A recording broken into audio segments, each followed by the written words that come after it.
السلام علیکم ورحمۃ اللہ۔ حضرت جنید بغدادی رحمۃ اللہ علیہ کا ایک واقعہ ہے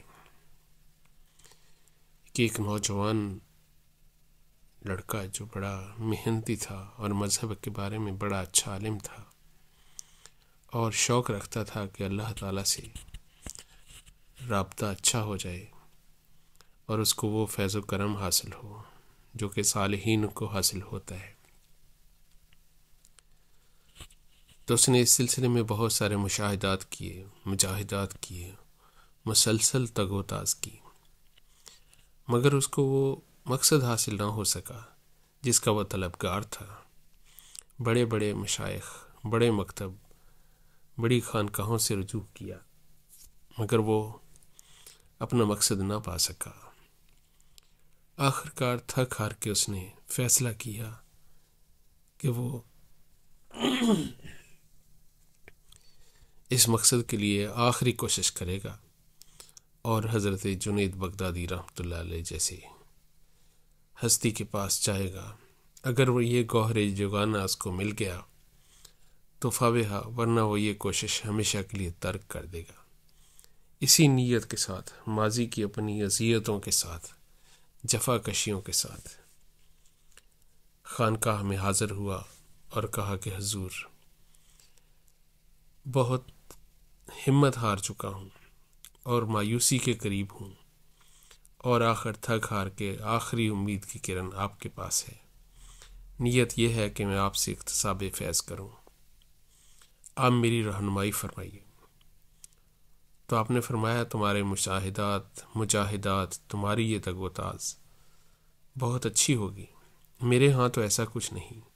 ہاں، مگر ایک بات میں آپ سے یہی کہوں گا کہ میرے ساتھ رہنا ہے تو اپنے آپ پر ضبط کرنا سیکھو، اپنی ذات پر اختیار کرنا سیکھو۔ اس نے کہا، میں اس کا وعدہ کرتا ہوں کہ ایسا ہی ہوگا۔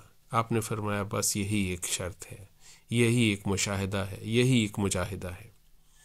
اور پھر فرمایا کہ بس خاموش رہنا اور کسی بات میں دخل نہ دینا اور اپنے آپ پر ضبط رکھنا، جو ہوتا ہو ہونے دو، دیکھو، مگر مداخلت مت کرو۔ اس نے کہا، جی بہتر۔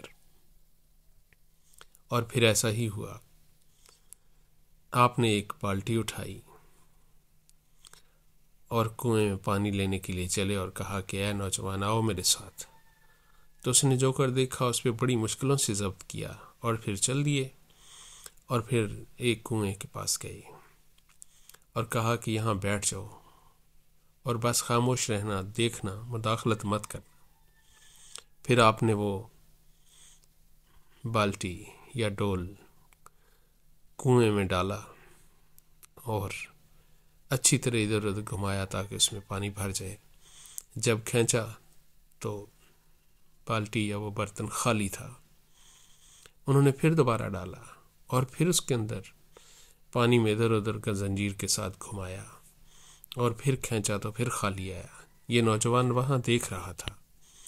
آپ نے پھر وہی دہرایا اور ایسا ہی اچھی طرح تسلی کے ساتھ اسے گھما پھرا کے پانی کے اندر کھینچا تو وہ خالی تھا، اور یہ نوجوان ضبط نہ کر سکا اور کہا، حضرت آپ کیسے پانی بھر سکتے ہیں جب کہ اس برتن کا تو پیندہ ہی نہیں ہے، تو پھر کیسے پانی بھرے گا؟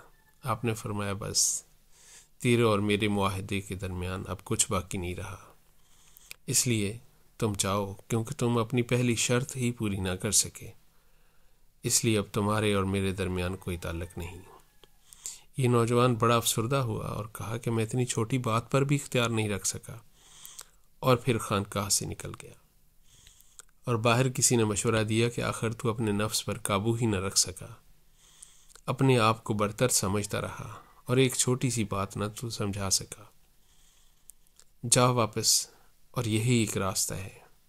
اور پھر واپس آیا اور پھر اس نے اپنے تمام ارادے ترک کر دیے، اپنی صلاحیتیں جن پہ ناز تھا وہ چھوڑ دیا، اور صرف ایک ہی بات پر تھی کہ بس اب مجھے اپنے نفس کا کہنا نہیں ماننا، اور جو میں لوگوں کے لیے سوچتا ہوں کہ میں سب کی اصلاح کر لوں گا، یہ نہیں، پہلے اپنی اصلاح کروں گا۔ یوں وہ کامران و کامیاب ہوا۔ ہمیں بھی اپنے نفس کے متعلق ہمیشہ محتاط رہنا چاہیے۔